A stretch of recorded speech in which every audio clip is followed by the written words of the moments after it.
Hello, welcome again. Today you will learn something about volcano tourism. Do you like to travel? Where would you like to go? What would it be like to visit a volcano or organize a volcano tour? What kind of safety issues you'd like to consider? In answering these questions, we first have a look of this video.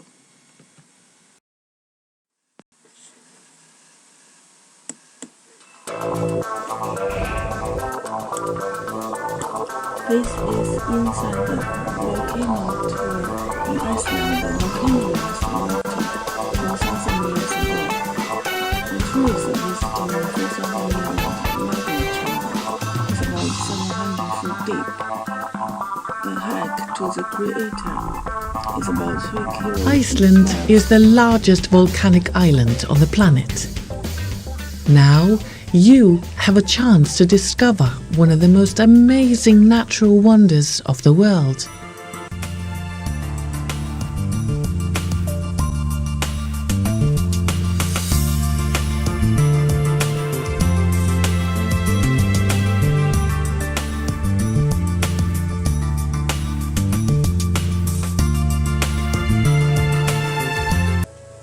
The hike to the crater is about 3 kilometers long. The weather tends to be windy and raining. There is a customer-built lift at the crater, and tourists can descend to the magma chamber. It's about 120 meters long. They can see the texture and the color changing of the rock.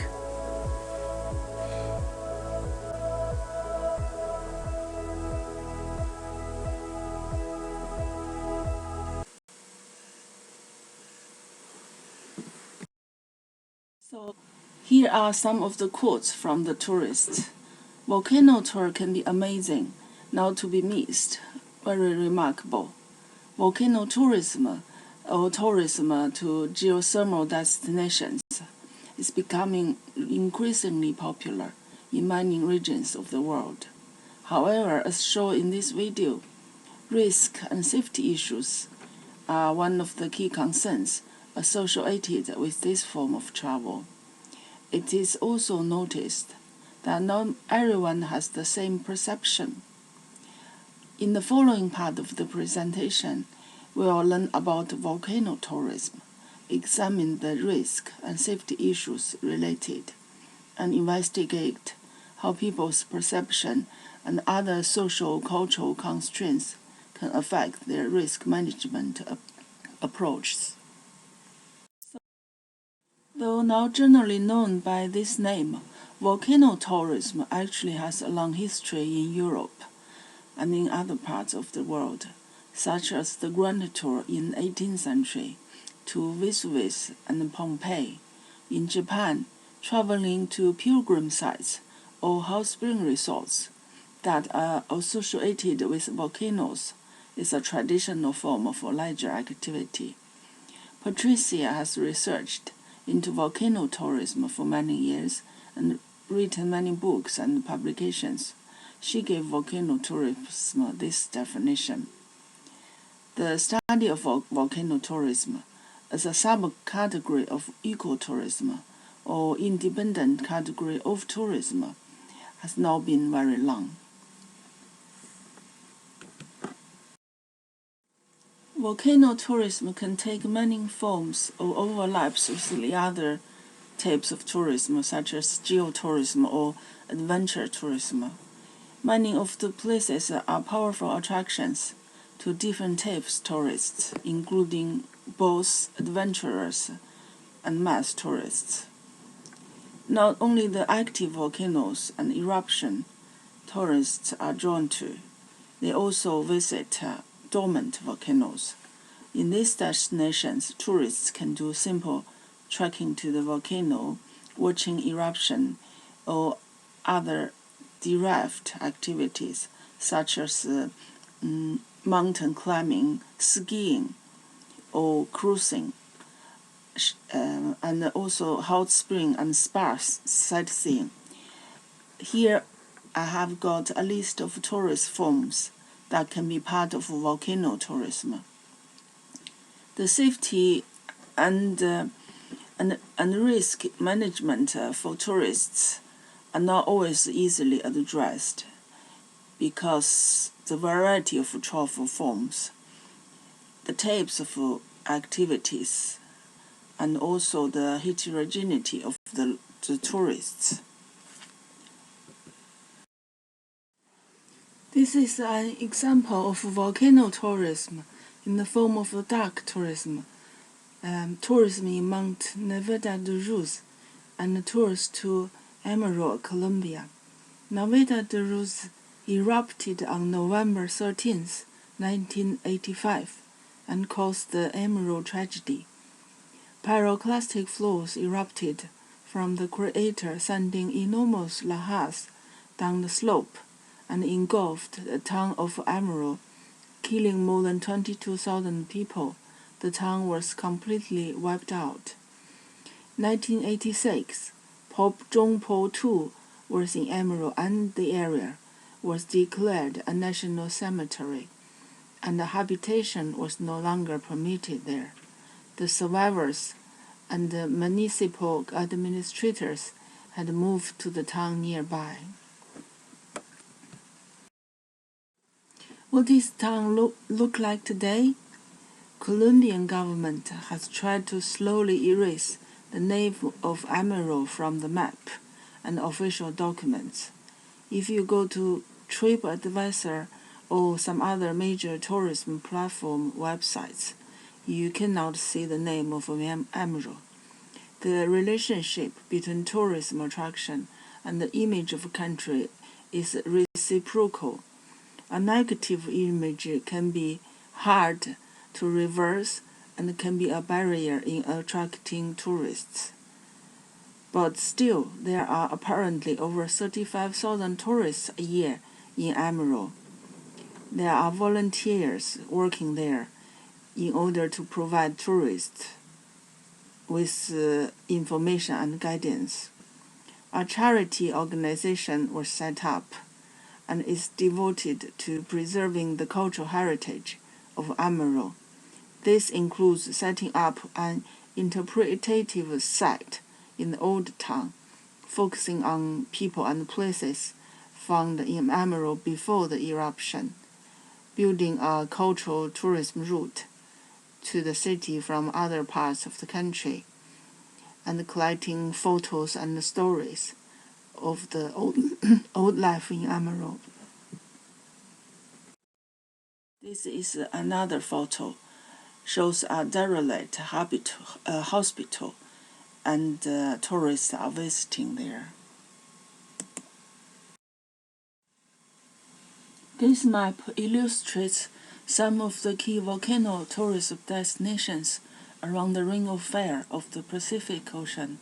South America has many adventure tourist destinations, such as Villarrica volcano in Chile, Nevada de Ruz, and Gloria in Colombia. In Africa, Franz Piton de la Fournaise volcano on Reunion Island is east of Madagascar, erupted 2007 and 2016, attracted many tourists. Nyamira and Nyiragongo are active volcanoes, responsible for 40% of Africa's historical volcanic eruptions. Many tourists can do gorilla trekking and mountain hiking there. In North America, Hawaii is the most popular volcano destination in the world. Kilauea volcano on Hawaii is the world's most active volcano.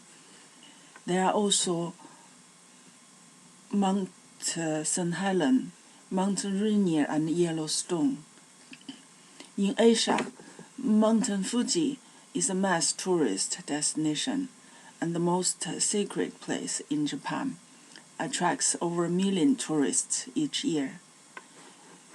And also, the Philippines, Indonesia are subtropical destinations with diversified nature and cultural resources, attracting tourists worldwide.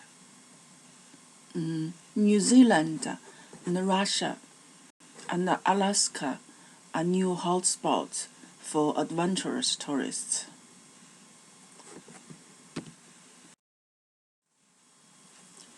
Here is a list of volcano destinations worldwide, operated by a tour operator called Volcano Adventures.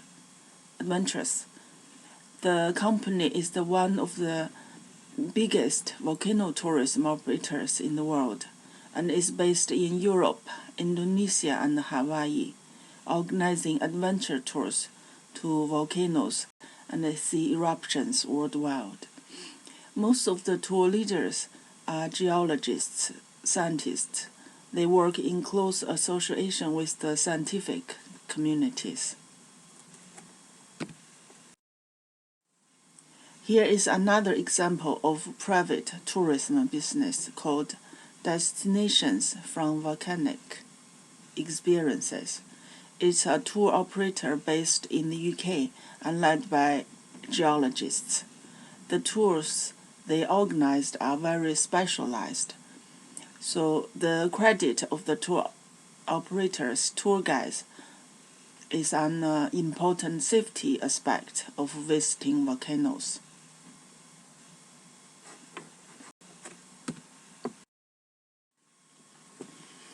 Other than mining forms, normal types of marketing approaches, such as branding, 4P or e-marketing, many of the volcano sites market themselves in special ways unique to their geographic significance. They normally have visitor centers and volcano museums established by either private or public organizations.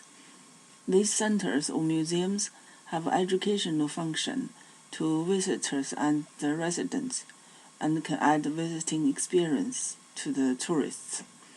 Many of the volcano tourism destinations are also designated national parks or geoparks at either national, regional, or global levels.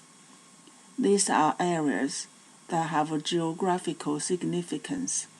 To be designated as a geopark will help to protect and use the geographical heritage sustainably. Here, this is an example of volcano museum in Heimaey, Iceland. Heimaey is the largest island in the Westmania, which is a geographically young site of island formed by volcanoes. Eidfell is a volcano on Heimaey erupted in 1973. The eruption was famous because it was the biggest effort people exerted on stopping volcanoes' advance in order to protect the harbor, which is their livelihood there. After the eruption, Heimaey started to attract tourists around the world. At Heimaey is a volcano museum which was established afterwards, and in order to provide information to tourists and also enrich their visiting experience. Iceland is a showcase of how volcano can be transformed into tourism destinations. There are about 3 to 4 eruptions every year on average in Iceland. This figure comes from Iceland Tourist Board, shows that since 2010, the eruption of Ahoku tourism in Iceland took off and outstripped the other two traditional industries, the fishery and aluminum industries. And despite between 2003 and 2007, there was an economic meltdown. This is another figure. shows that among many reasons people visit Iceland. To see volcano and lava flow is at the third highest place.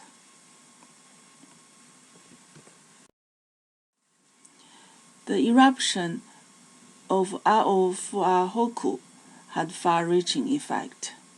Ash clouds shut down European air traffic from mid-April to May 2010. As the result of the modern information technology, the news spread wide and fast, and causing increased public interest.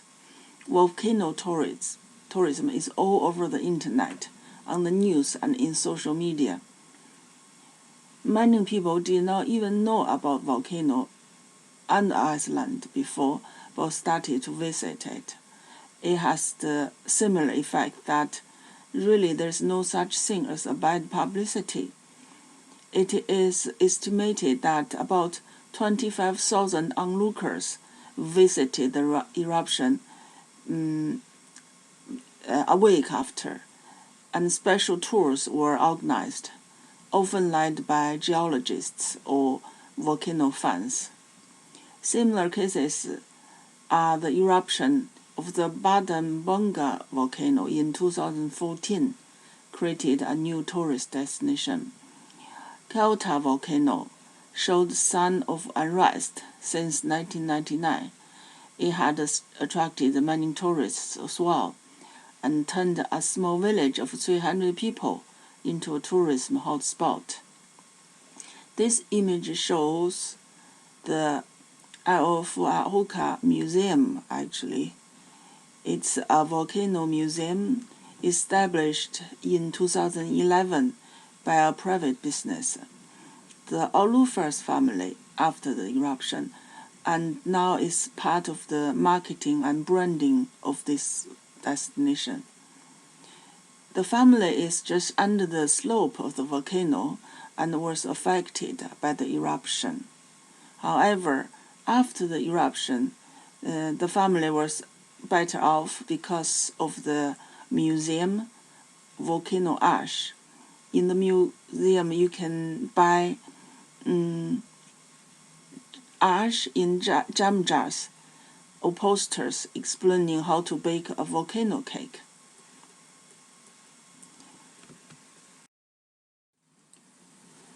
This is another example of volcano tourist marketing with geopark. Japan has 7 global geoparks and many national geoparks. Aso Geopark is also a national geopark established in 1934. Aso is Japan's most active volcano on the southern island of Kyushu. In recent years, it erupted twice, 2015 and 2016. It has one of the biggest caldera's in the world, offering myriad viewpoints. Mount Aso and Aso Town are all tourist attractions. They can be reached easily by train or car. There are 2 ropeways from the bottom of the mountain to the summit, from which tourists can explore the area. Mount Aso local authority has very good emergency guidelines for both the residents and tourists, including shelters, alert warning system, escape map, fans or signpostings. It is not open in winter and is restrictive to tourists who have chronic respiratory illness, because there was reports that someone had suffered respiratory problems due to the toxic fumes from the crater. As one of the biggest industries and most sustainable ones, tourism offers a good alternative to some traditional and destructive industries. As shown in the case of Iceland, Hawaii, and Japan, tourism helps to create jobs and brings in incomes. Tourism can also help with social and cultural transformation, as in the case in Mountain Pinatubo. Tourism has improved the livelihood of the sub-original Aita tribe that no other industries can do.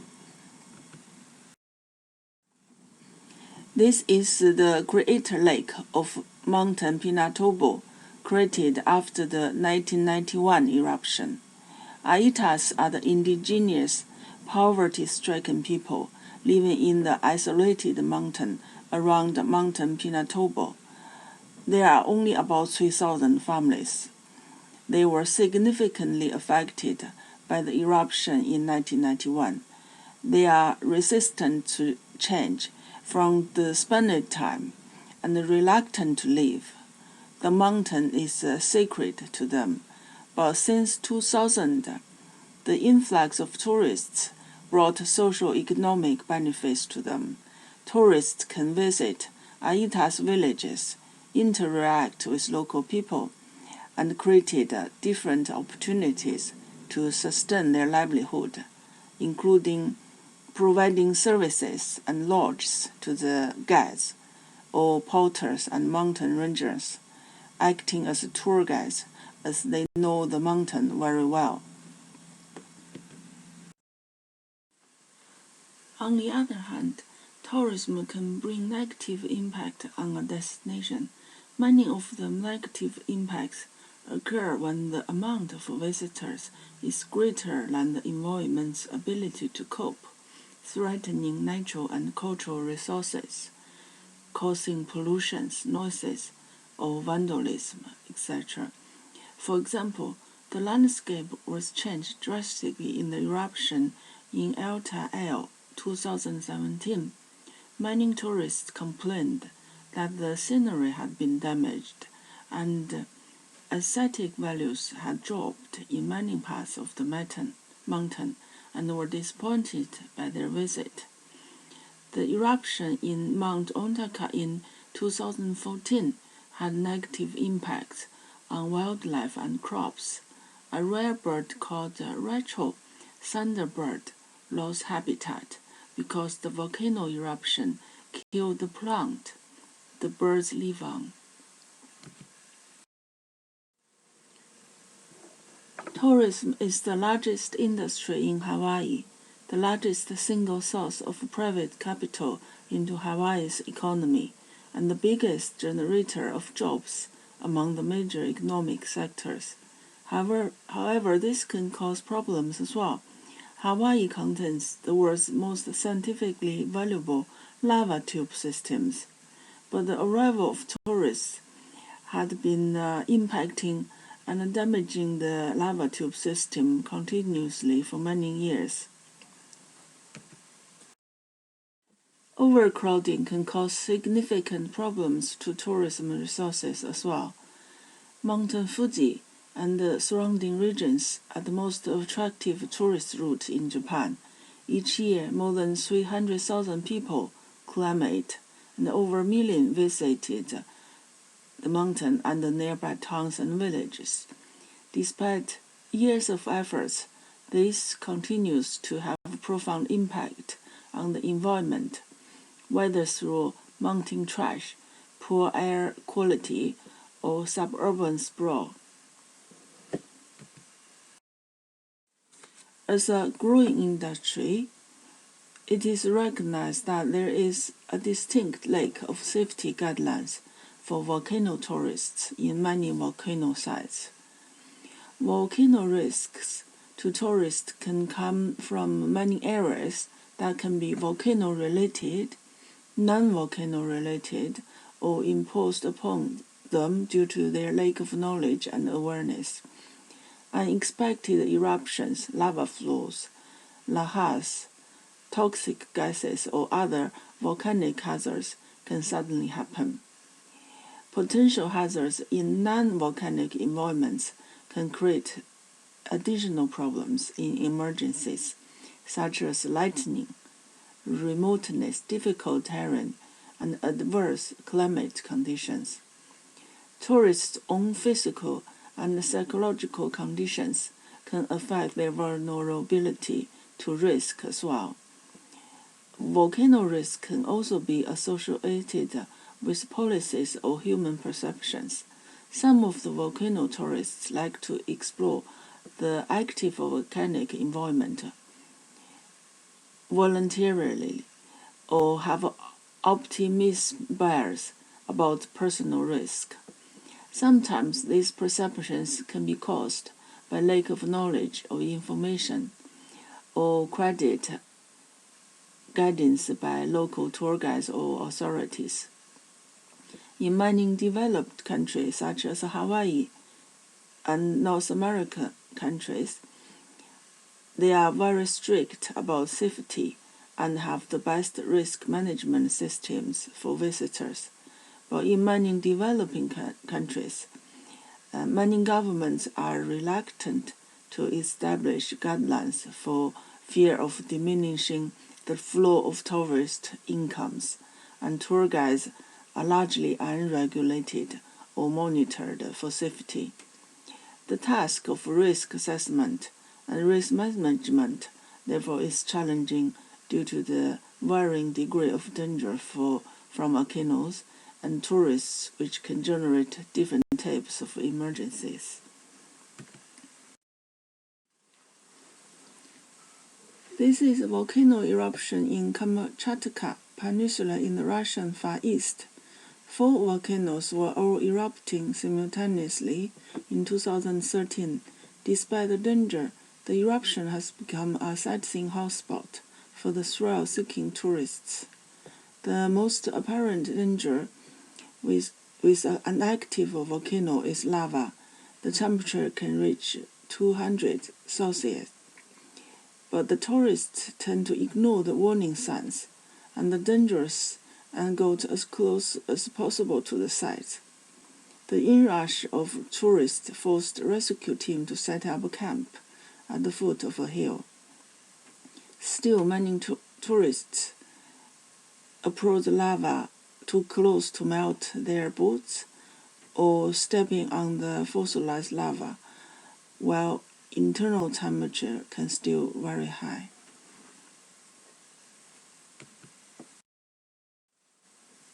Even the expert can make fatal errors in judgments.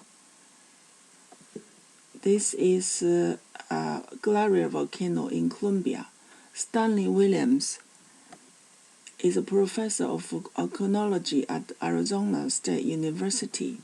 He and his colleagues, all volcanologists, visited a glacial volcano in Colombia in a conference to discuss volcano monitoring and risk management. In the field sampling trip to this volcano, even though it was thought and planned well, but while on the mountain, the volcano suddenly erupted, and 6 of the volcanologists were killed.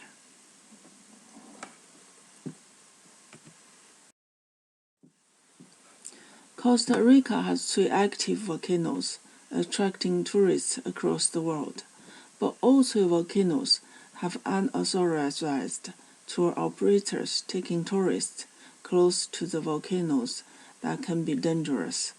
They would contact these tourists via Facebook or internet.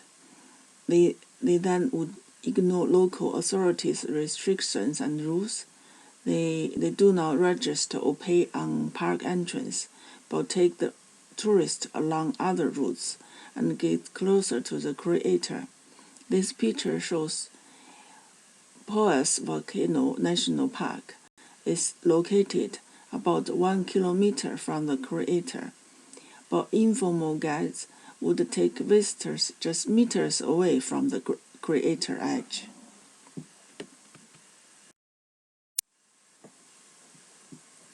This is a table summarizing the types and the numbers of tourist deaths when visiting volcanoes in Indonesia between 2007 and 2014. It seems tourist injuries and deaths at volcanoes are on the increase, and the types of deaths range from volcano-related to non-volcano-related. I would like to give you some in-depth information as a case study about the eruption of Mount Ontaka in 2014 in Japan. The case's progress and context are comprehensive. I think it's one of the most well-documented eruptions and emergency rescues in a mass tourist site. Thanks to the modern information communication technology, the internet, and the medium sharing platforms. As the case unfolding, it shows the risk and vulnerability of the tourists, the progress and procedure of the disaster management strategies, and the cognitive and socio-economic constraints in decision-making in hazard management. This is a map of Japan showing the locations of active volcanoes in Japan. Japan is one of the world's most popular tourist destinations. Many of the resorts are associated with volcanoes. Many mountains are imbued with cultural and religious significance, but mostly volcano orange. The map shows yellow-colored triangles are the 11 and 10 active volcanoes in Japan. Red triangles are the 47 volcanoes that needed to be closely monitored, as they have erupted recently or show eruption signs. Mountain Fuji and Mountain Ontaka are among the 47 volcanoes. The location of Mount Ontaka is near central Japan. It is the second highest volcano in Japan after Mountain Fuji, 250 miles to Mountain Fuji and 300 miles to Tokyo. The eruption was the deadliest after World War II in Japan, even though the eruption scale was moderate. 58 people died, 5 missing. All of them are tourists. The volcano erupted on 27th of September at 11:53 a.m. The amount of volcanic ash ejected is about a quarter of ozone eruption in 1991. Eruptive style steam eruption.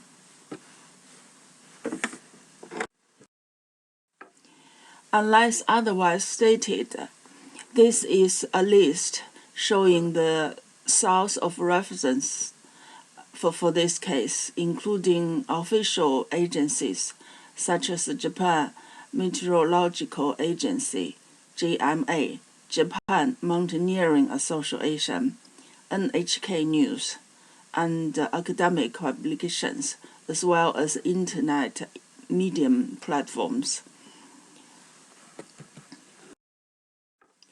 This image shows some of the tourist resorts in Mount Ontaka, including a mountain climbing map, a small museum, hot spring tourists, and the mountain worshipping pilgrim sites.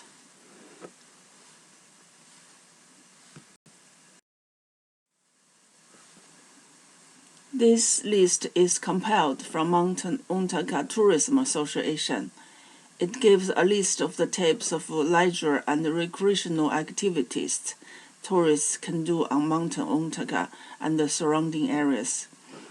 These can be categorized mainly in these types: events such as musical or religious festivals.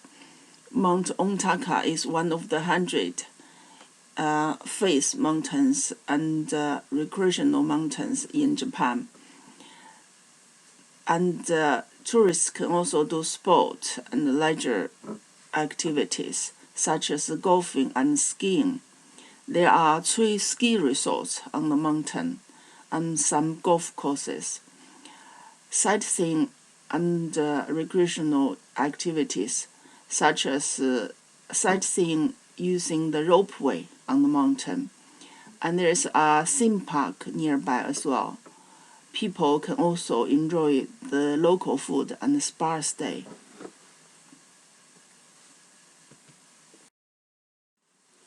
This table shows the historical eruptions of Mount Ontaka since 1978. It is compiled from the information released by Japan Meteorological Agency, NICHO, and some others. Mount Ontaka was thought to be a dormant volcano for a long time. Until 1979, there was a big-scaled earthquake and medium-scaled eruption with steam. So since then, GMA started to closely monitor this mountain, and there were frequent small-scale tremors, eruptions, and earthquakes. Before the 2014 September's eruption, the most recent and important ones are these. 1991, a small eruption. 2007 eruption, alert level was 1.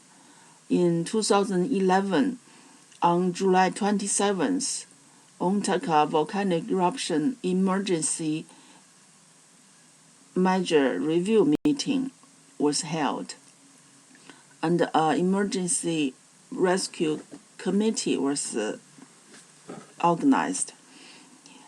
Due to the observation of increased seismic activities, and the emergency mitigation plan was completed. In August 2014, a month before the eruption, a volcanic earthquake happened again. Mount Ontaka continued erupting hydrogen sulfide from the sumo-rose in Jugoku-dani and the west areas of the vents, as well as sound of volcano gas releasing being heard. 2014 September 27th eruption started. Alert warning level was escalated from 1 to 3.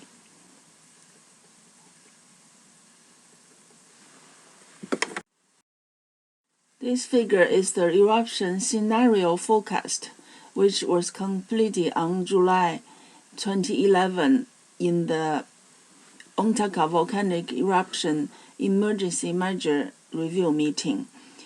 A thorough emergency rescue and risk mitigation plan were also developed.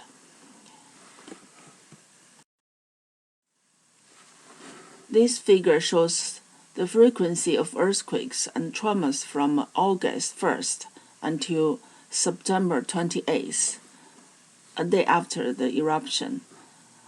It seems that building up to the eruption, the pattern and frequency of the small earthquakes and tremors had a drastic change, giving out of the ordinary signals.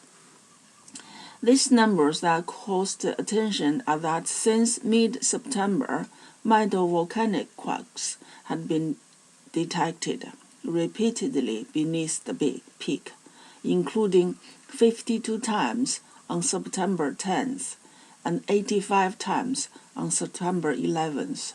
These were the first 2 times that more than 50 volcanic tremors a day had been reported at Mount Ontaka since the monitoring of such quakes began shortly before its last eruption in March 2007.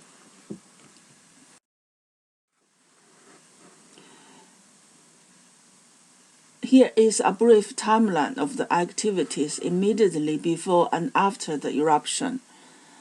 Other than the tremors detected in the mid of September, on the day at 11:42 a.m., about 10 minutes before the eruption, observation of volcanic tremors were detected.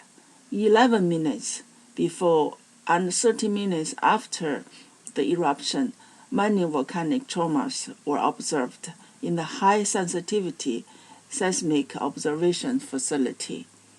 There were also witness testimony that many mountain guides, employees, and climbers have noticed that there was strong volcanic gas odor. Fumaroles noticed.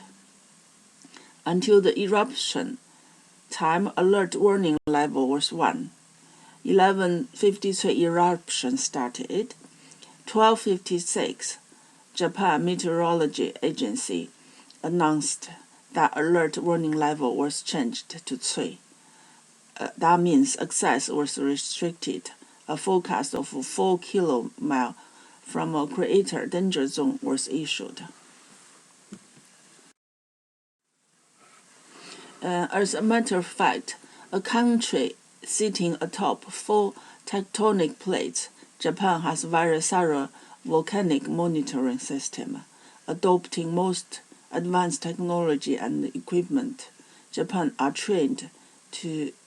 Japanese people are trained to cope with disasters from an early age.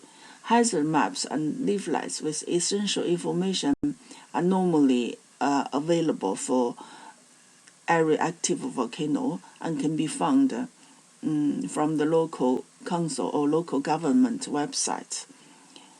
And they tend to have some English translations as well.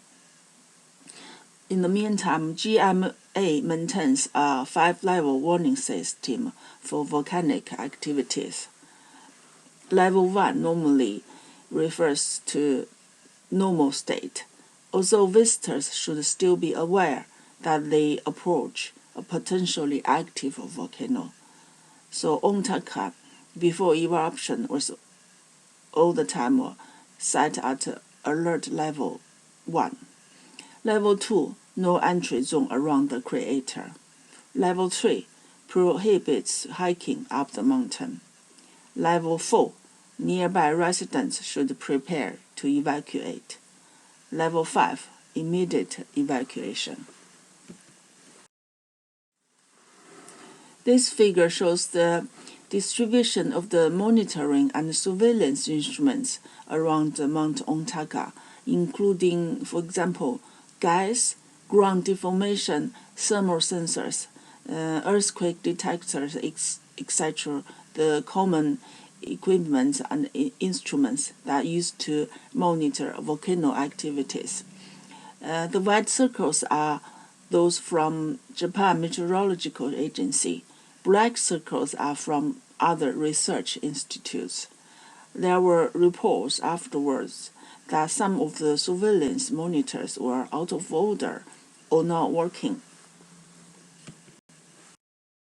This is an organizational chart of the emergency management forces and authorities. This figure is also developed in 2011 by the Ontaka Volcanic Eruption Emergency Mitigation Committee. It shows the stakeholders of monitoring and emergency eruption management teams and their different roles and duties. From bottom up, this includes residents, local municipalities, government ministries, medium, NHK and NTT, and rescue services such as Japan Coast Guard, police, and fire services. It is noted that from the bottom only the residents were mentioned, but there was no mentioning of the tourists. The Japan Meteorological Agency and Tokyo universities and some other universities are the key scientific agencies that conduct volcanic monitoring and analyze, with observational warning centers established at different locations. This map shows the map of Mount Ontaka and eruption vents from 1979 until 2014. The two transparent ones are 1979 and 2007 vents. The red dots are the vents of the 2014 eruption. These are some of the photos taken by the tourists. Izumi Noguchi took this photo, but he later died on the mountain. And also there are other photos taken by the tourists as well, that they showed that they had been in really close distance to the eruption. These two photos showed the mountain hut on top of the summit before and after the eruption.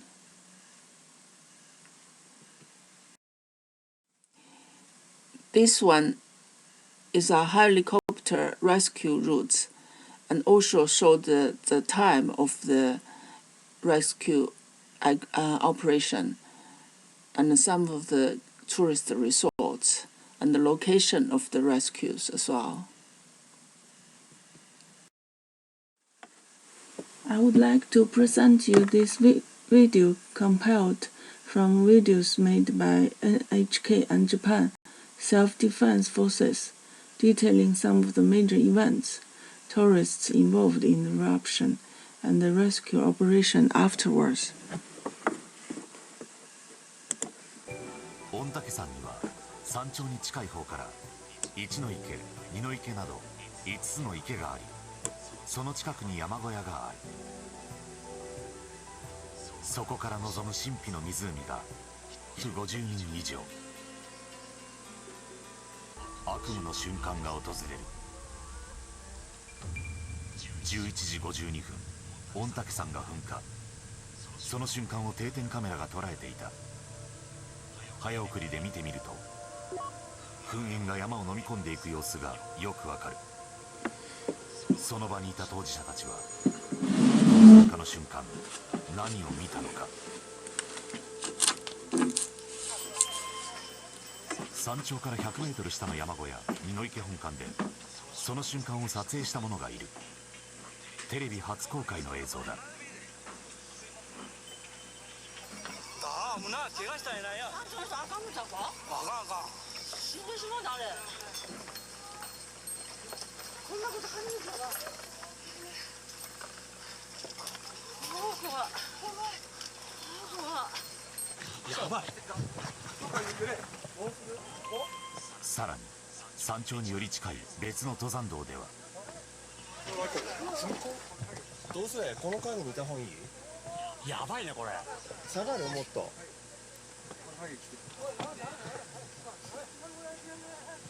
避難小屋ってどこにある？避難小屋どこ？あそこだ、あそこ行く？あ、行こう。行こう。下。移動しましょう。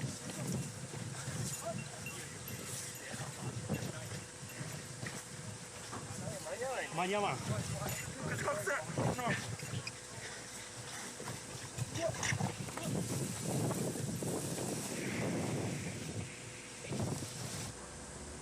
一方こちらは最も高い山頂。後に奇跡の生還を果たすことになる冠城峰子が見たものとは。あら？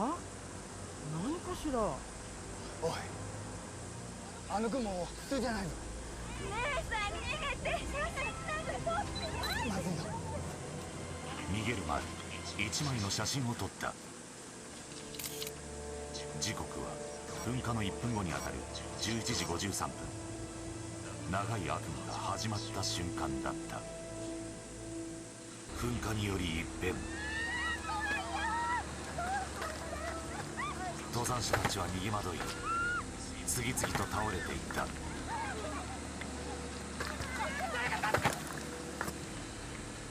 一体なぜ？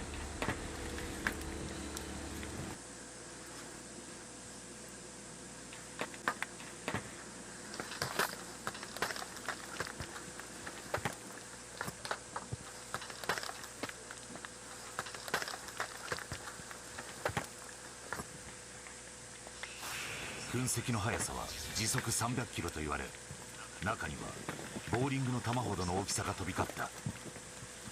こんなものが当たればひとたまりもない。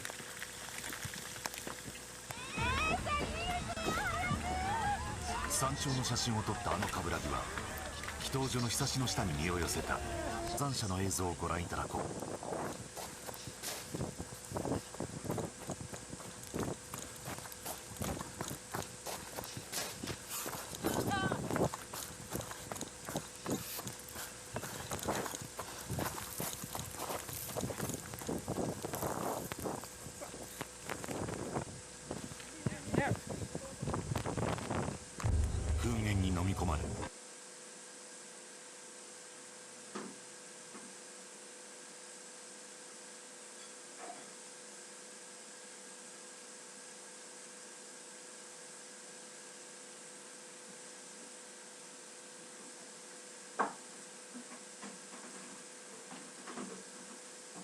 実際に撮影された1階のトイレの写真。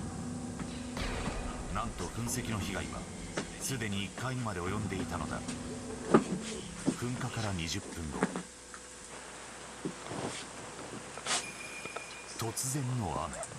そう、暗闇だった視界が一気に開けてきた。避難場所として選んだのはここより標高が低い9合目の山小屋。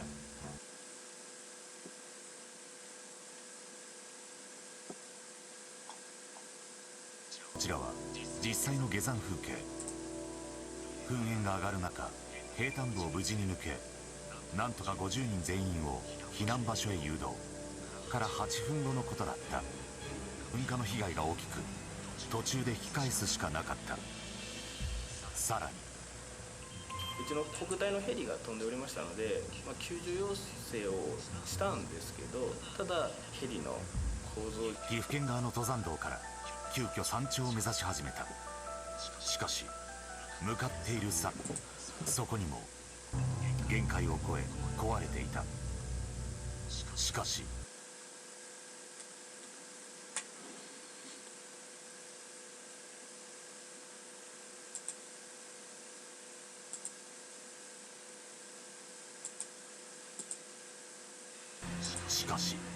山頂付近にはまだ多くの人が取り残されていた。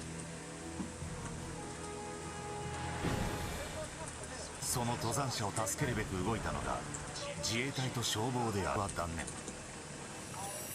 夜明けを待っての救助となった。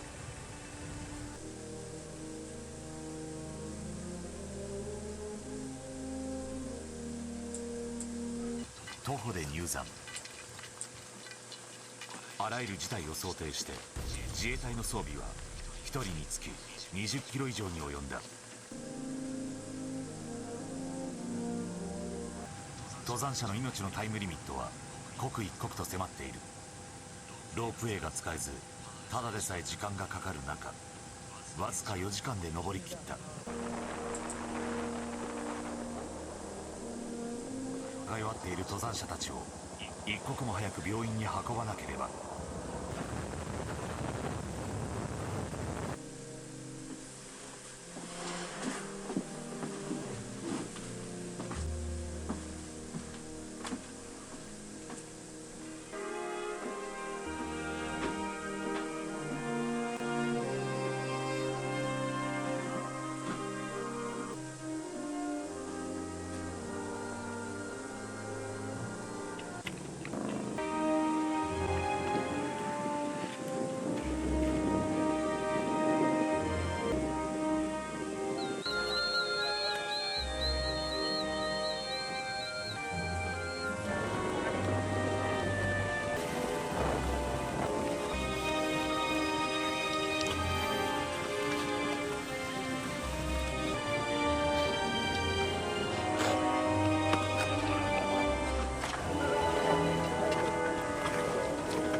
This is a list showing some direct impacts of the eruption.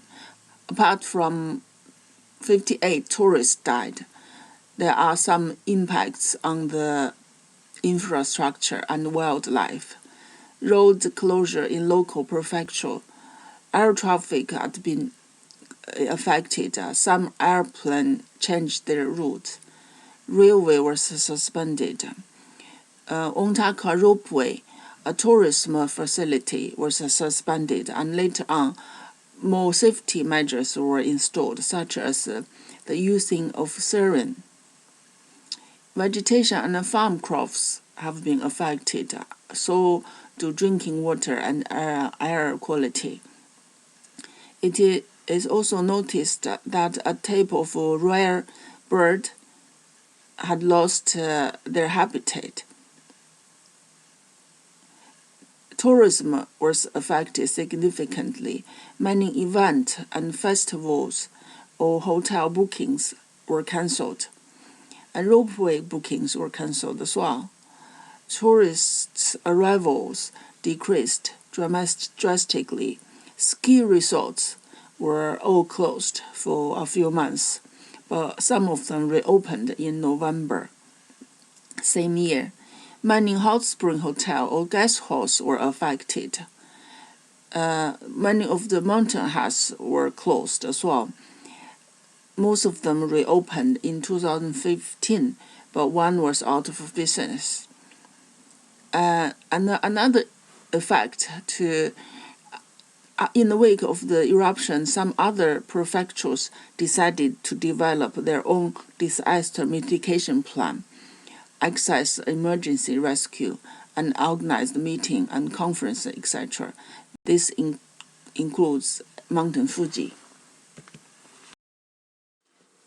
This image shows the flight route changed due to the eruption in order to avoid the ash.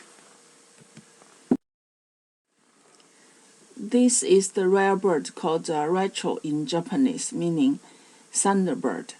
They lost their habitat because the plants they live on were killed.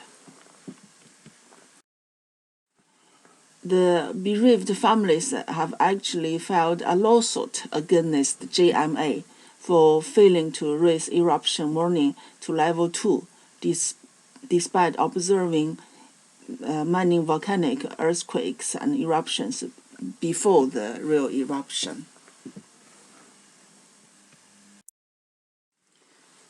Here is a list of key issues I summarized. Before the eruption, it seems practically there was no preparedness for the tourists.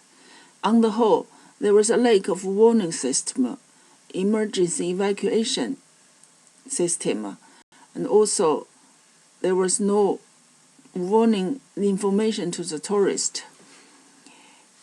Or there were warning information, but they were not transparent to the tourists. And the information shows a low alert warning had been given to local authorities by the Japan Meteorological Agency, but they didn't know if the information was given to the tourists. September in Japan was the high season of tourism for seeing the autumn foliage in the mountain. The warning would definitely affect the influx of tourists locally. And tourists were lack of proper training and knowledge about the eruption. The local lodge owners and mountain rangers and the police people were better prepared, but not the tourists. Tourists had not carry any important facilities, for example, masks or torches, helmet.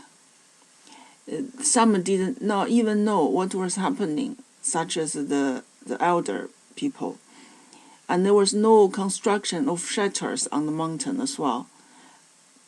No signposting or evacuation map, no siren, even timely telephone communication. This list shows the issues identified during the eruption and immediately after in the emergency rescue operation.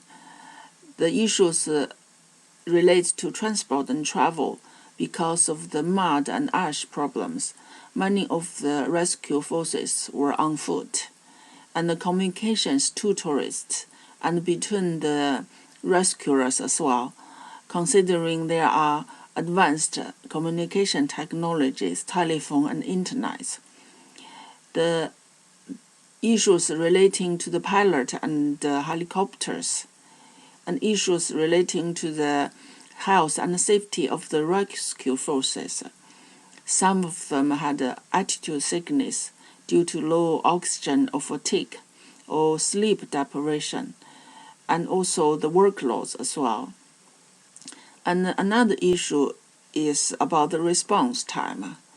It should be investigated as well. How long should be considered as acceptable, and how many mechanical or human. These are the points they need to consider. Also, there was a report that there were incomplete information about the exact missing numbers of the tourists on the mountain. The equipment issue, how reliable are the equipments, tapes, weights, etc. And weather condition was a significant impact, distracting the rescue work. There were also gas and chemical release from the volcano ash, so they will be points to be considered as re-eruption condition and after eruption condition. Here are summarized some points of improvement.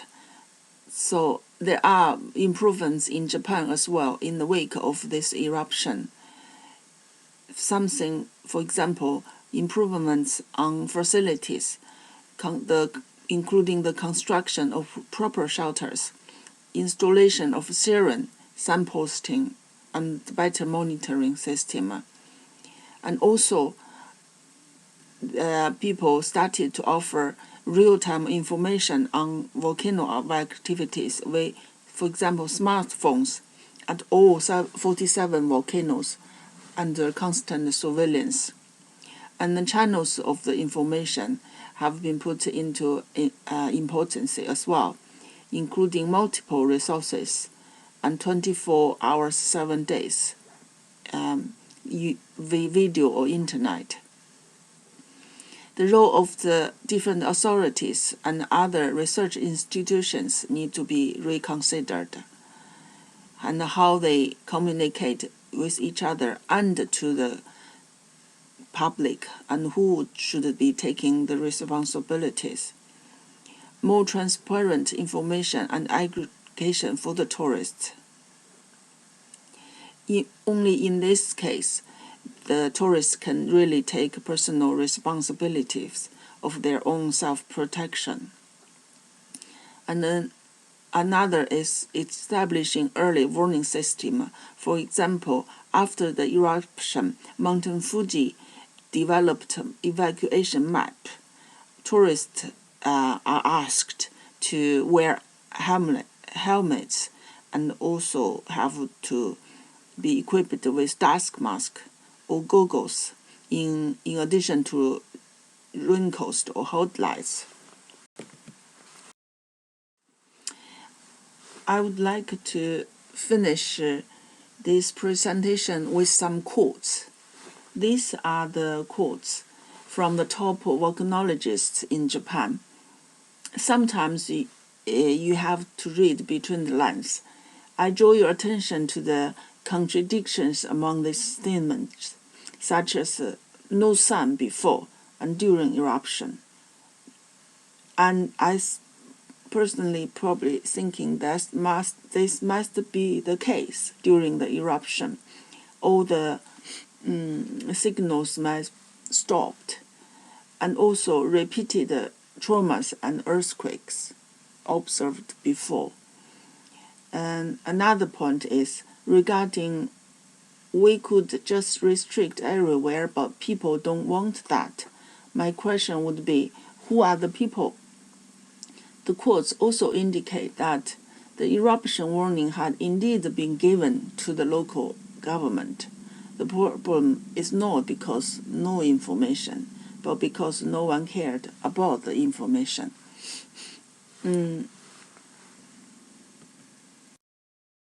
In conclusion, I present you with this quote, aiming at provoking your thoughts on this case and fundamentally how people should relate to each other and act when facing natural disasters. This is also from a prominent French volcanologist who had a thorough scientific examination of the unfolding event leading to the Emerald tragedy in Colombia and reached this conclusion. Volcanology and volcano monitoring techniques have advanced tremendously in the last 20 years. volcanologists have a much clearer understanding of the physics controlling eruptions and the reasons for dramatic switches in volcanic behavior. But is it enough? As painful showing by the Nevada de Ruz tragedy and its case, and the case here, systematic development and application of policies, human cognitions, organizational roles and purposes are all crucial parts of the effort in reducing unnecessary losses and suffering. Thank you for your listening. Please come back to check my other videos and lectures relating to volcano, and please feel free to drop me lines of questions with my email address.